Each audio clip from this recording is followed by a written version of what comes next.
네, 경기가 안 좋고 뭐 이러다 보니까 직장 생활한 분들도 힘들고 학생들도 힘들고 다 힘든데요. 그럴 때 이제 버팀이 돼주는 것이 가족이죠. 가족이 이제 정말 기초 공동체이고 따뜻한 서로의 지지인들인데, 근데 외부에서 받은 스트레스를 이제 집에서 풀게 되는 경우가 있고요. 또 가족 간의 갈등으로 폭언이나 폭력으로 사회적 문제가 되기도 합니다.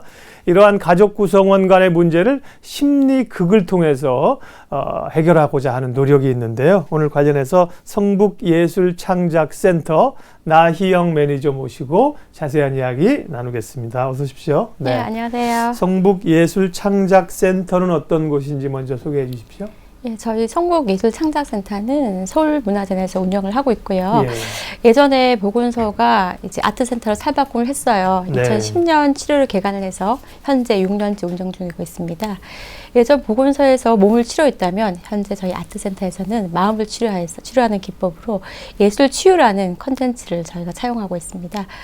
예술 치유를 실현하는 방법으로서는 다양한 장르 아티스트 그리고 입주 치료사가 스튜디오를 거점으로 상주해 있습니다. 그래서 다양한 여러 가지 프로젝트로 시민들 만나기도 하고요. 예. 외부에 나가서 타기관과 연계해 병원이나 학교 등에서도 예술 치유 콘텐츠를 보급하고 있습니다. 그렇군요. 네, 지금 하시는 이 심리 드라마가 예.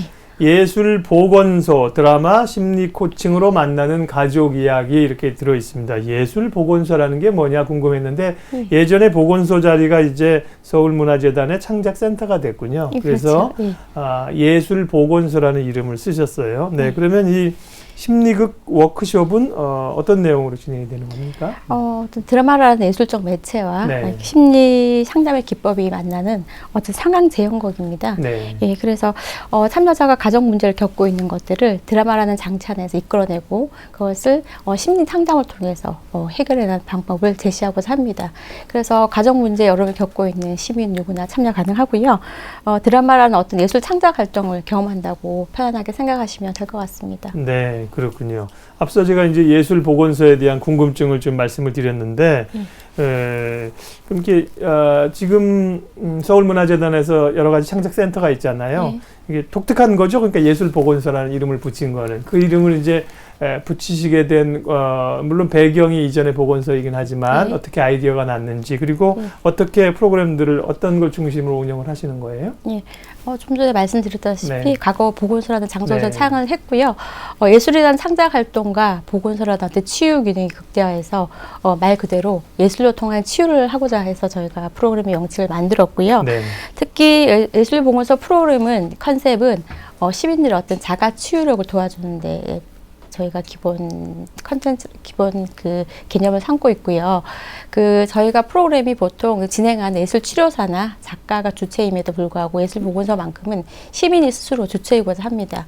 그래서 저희 특히 예술 보건소 같은 경우는 여러 가지 프로그램 중에서 지금까지 다뤄 못했던 장르의 도입과 개발 그리고 참여자의 다양한 반응에 주력하고 있고요.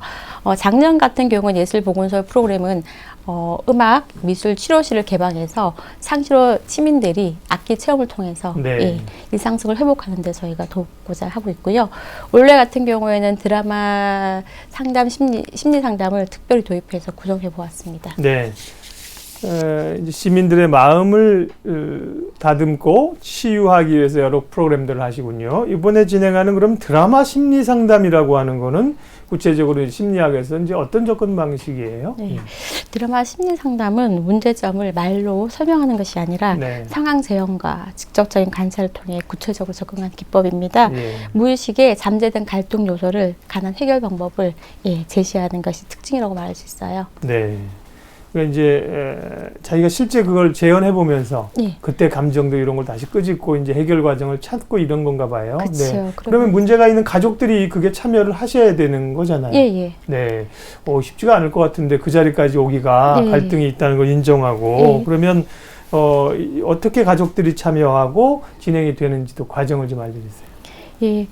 저희가 오늘 오전에 첫 회를 했어요. 그래서 저희가 홍보할 때 어떤 가족 문제를 겪고 있는 특히 부부관계, 자녀양육, 고부간의 갈등 등을 주제로 그렸는데 그것들에 대한 문제를 다 비슷한 환경에 있는 사람들 많이 참여를 했었어요. 하셔서 그 문제를 제시하면 오늘 거의 다 울음바라가 됐어요. 감정이입이 되는 거죠. 그렇겠네요. 그래서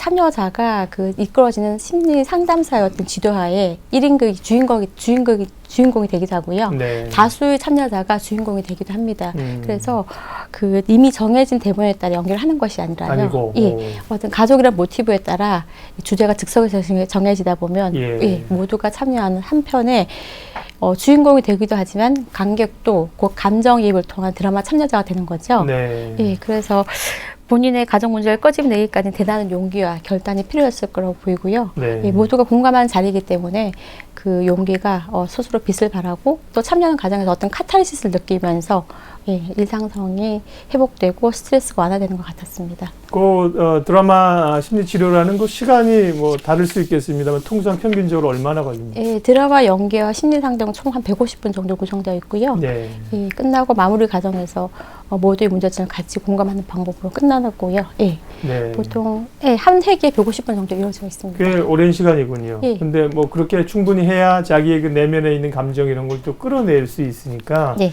그렇겠어요. 예. 이제 오늘부터 이 프로그램이 드라마와 심리 코칭으로 만나는 가족 이야기 오늘 처음 이제 아침에 진행을 하셨다고 그랬습니다. 그러면 이게 몇 회에 걸쳐서 진행을 하시나요? 오늘부터 12월 11일까지 매주 금요일 오전에 150분에 진행되고 있고요. 네. 총 4회가 진행되는데 예. 한 회기만 참여할 수도 있고요. 4번 다 중복 참여도 가능합니다. 네. 예. 그럼 한 번 할 때마다 오늘 예를 들어서 뭐 한 가정이 하는 건 아닐 거고. 아니 다수의 개인 또는 가족이 네. 참여하고요. 오늘 몇 팀 한 그러면 하셨어요? 31명 정도 왔는데요. 네. 주로 모녀가 많았고요. 시간상. 그리고 멀리 구미에서까지 오셔갖고 예, 주인공 하시면서 아버지와의 갈등 관계를 풀어내면서 많은 다수의 지지를 얻었던 네. 호응이 굉장히 높았습니다. 오늘 굉장히 중요한 날이네요. 네. 이제 프로그램이 시작되는 그런 날입니다.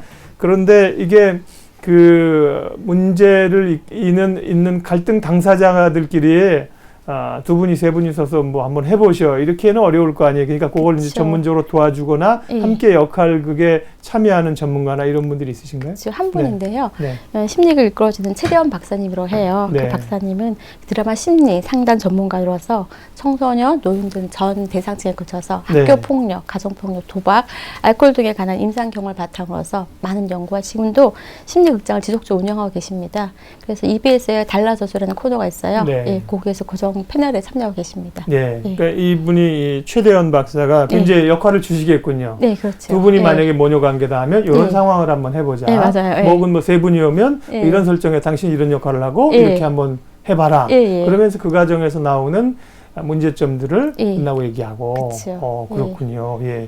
역할극이라고 하는 게 참 그 자리까지 나오기가 굉장히 어려워서 그렇지. 예. 자기 그 내면의 감정들을 토로해 놓는다는 게 굉장히 그 드러내는 게 문제 해결의 그 어떤 가장 기초잖아요. 기초죠. 예. 예. 그렇군요. 그러면 이번에 이제 4회 이제 4번 오늘 처음 하셨고 그쵸. 이제 네. 하시는 건데 네. 참여하시는 분들은 그러면 어떻게 모집하셨어요? 신청자들이 많았습니까? 예, 저희가 굉장히 많았는데 특별한 선정 기준을 두진 않았어요. 네. 예, 홈페이지나 유선 전화를 받았는데요. 첫 파일럿 개념인 만큼 네. 다양한 참여자의 반응을 저희는 중시하기 때문에 일단은 선착순으로 저희가 40명 정도 받았고요. 매 30명에서 40명 정도 자유롭게 참석하고 있어요. 네. 이제 파일럿 프로그램이라면 이제 방송국에서도 가끔 쓰는 말인데 이제 좀 시범 삼아 해보는 겁니다. 그쵸, 네. 예. 요즘 뭐 드라마 같은 경우도 해보고 이제 반응이 좋으면 계속 이어가고 예. 그렇게 이제 시도를 하고 계신 겁니다. 이 프로그램에 신청하시고 참여하시는 분들의 어떤 각오나 뭐 태도 뭐 어떻든가요? 예.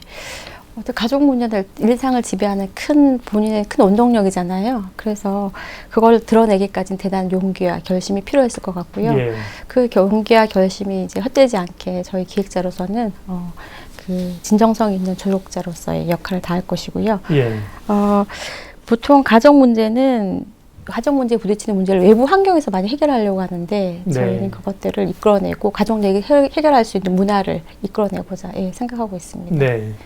오늘 오신 분도 그렇고 참 이게 신청하신 분들이 그러니까 가족 관계가 다양하겠어요. 앞서 이제 예. 모녀 예. 또 아버지와 예. 딸도 있었고 예. 모녀 관계가 많으세요? 보통 신청하신 분은? 아니요, 다양한데 네. 저희가 그 내용에 기재를 하진 않아요. 그날의 예. 상황을 봐서 예. 심리 상담사님이 이렇게 그날 즉흥적으로 이끌어 주시죠. 모티브를. 네. 예. 제가 이제 그걸 여쭙는 것은 그래서 네. 엄마하고 딸은 얘기를 잘 하잖아요. 보통 네, 뭐 그렇죠. 전화해도 네, 예, 네. 여성분들은 이제 여성분들이 그러니까 스트레스 해소하는 게 전화 같은 거로 계속 얘기를 하고 예. 30분 전화하고 끊으면서 못다한 얘기는 만나서 하자 이러시잖아요. 이제 그래서 이 엄마하고 딸 관계는 갈등이 좀 적지 않을까 싶어서 여쭤본 건데 어쨌든 그 다양하다는 거죠. 네. 갈등의 그 양상들이 예 그래요. 이번에는 그 드라마를 통해서 가족 갈등을 치유하는 프로그램들을 지금 이제 운영을 하고 계신 거고요. 그밖에 프로그램들도 앞서 좀 있었어요. 다른 프로그램들은 이제 어떻게 진행을 하실 건지 계획도 좀 알려주시죠. 예, 저희가 특히 2015년에 주력했던 사업들은요, 예술 치유를 근간으로 해서 다양한 위기계층, 저희가 그 기관사, 철도 기관사, 네. 그리고 어린이집 보육교사, 그리고 콜센터 상담원, 독거노인 등을 통해서 저희가 예술 치유 프로그램을 시행을 했고요. 네. 그거는 예술 마음 치유라는 프로 명칭을 진행을 했었어요. 네. 예, 그리고 내년에는 예술 보건소는 저희가 같은 네이밍으로 계속 나가고 있는데요. 네. 원래 오늘 했던 그 심리극의 반응을 봐서는 심리극은 기본적으로 가져가되 가족 간의 주제를 좀 다양하게 엮어서 다른 방식으로 주제를 선정하는 게 큰 과제일 것 같습니다. 네. 그러면 그 예전 보건소에 생긴 성북예술창작센터는 거기서 이제 계속 이런 일을 이제 상시로 하시는 거죠? 그렇죠. 네. 예, 서울문화재단에 그 여러 창작센터들이 있잖아요. 예, 예. 그 가운데 이쪽은 이제 그러니까 주로 이제 치유 뭐 이런 쪽인가 보죠. 치유지만 예술을 예술을 매개로 통한. 하는 예술 치유. 예. 네. 시간이 좀 있어서요. 제가 궁금한 걸 조금만 여쭤볼게요. 네네. 예술 치료하면 보통 우리가 뭐 음악, 미술, 다양한 뭐 예. 이런 걸 많이 얘기하잖아요. 예, 예. 근데 그 분야가 굉장히 다양한 모양이요. 굉장히 확대됐고요. 네. 음악 치료, 미술 치료, 연극 치료, 뭐 드라마 네. 같은 분야고요. 그리고 네. 문학 치료도 있고요. 그리고 모병 치료, 예. 그리고 뭐 동작 치료, 음. 표현 예술 치료, 굉장히 뭐 영상 치료, 차린 치료까지 굉장히 다양한 분야에서 지금 접근을 시도하고 있고요. 예. 치료라는 말보다는 치유라는 용어로 치유. 예, 예. 치유라는 용어로 많이 하고 있고 저희 센터의 특성은 예술 치료사라는 어떤 특수한 직군과 그리고 아티스트들이 하는 작업들이 코옥에서 공동 작업을 하시겠네요. 코옥에서 통합 예술 치유를 저희가 지향하고 있습니다. 그렇군요. 예. 예. 그러면요 마지막으로 사실은 마음의 사실 상처가 훨씬 그 육신의 상처보다 깊잖아요. 잘 드러나지 않고 그러니까 나중에 이게 뻥 터지게 되면 부부간에는 뭐 이혼하자는 얘기가 나오는 거고 우울증도 생기고 그러시는 건데요. 그런 문제가 있는 분들은 일단 두 가지인데요. 그런 마음의 병을 생기지 않게 하기 위해서 좀 평상시 어떻게 하면 할 수 있는지랑 그렇게 마음의 병이 있는 분들은 이런 예술 치료를 활용해야겠다 하면 어떻게 하면 돼요? 저희가 기본적으로는 스트레스를 안 받는 게 제일 좋지만 네. 그것을 푸는 방법에 있어서는 기존에 하던 방법보다는 뭔가 예술 창작 활동을 좀 집중해보라고 권해드리고 싶어요. 예, 뭐 단순한 뭐 목공예나 뜨개질도 자꾸 반복하다 보면 자기만의 어떤 노하우가 생기고 어떤 디자인에 대한 창작의 기쁨을 느낄 수가 있어요. 네. 그래서 저희는 작은 일상의 예술을 통한 스트레스 해소를 가장 큰 그 해결법이라고 제시하고 네. 있습니다. 보통은 이제 스트레스 해소를 위해서 뭐 네. 음악을 듣는다든지 등산을 간다든지 쇼핑을 하시는 분도 있고 네. 드시는 분도 있고 그런데 네. 그게 어떤 조그만 거라도 예술 활동, 창의성을 발휘된. 창의적인 네. 활동들 하다 보면 그 네. 안에서 새로운 어떤 기쁨 내지는 이걸 치유할 수 있는 힘이 나오는 거군요. 그렇죠. 네, 예. 그래요. 그러면 혹시 성북예술창작센터의 도움을 받거나 이런 프로그램들을 궁금하거나 이러면 좀 이렇게 접근할 수 있는 방법이 있습니까? 저희가 주로 이제 홈페이지 통해서 네. 많이 게시를 하고요. 카페도 활성화 많이 되어 있고 제일 좋은 방법은 저희 센터 1층에 북카페가 있어요. 네. 북카페에서 무료로 진행이 돼서 수시로 와서 그 북카페를 들려서 이제 갤러리도 감상하시고요. 예. 그러면서 센터에 대한 접근성을 높이는 게 가장 좋을 것 같습니다. 예, 고맙습니다. 가족 구성원 간의 문제를 심리극을 통해서 치유하시는 성북예술창작센터의 이야기를 들어봤습니다. 나희영 매니저님 함께 했어요. 고맙습니다. 네, 감사합니다.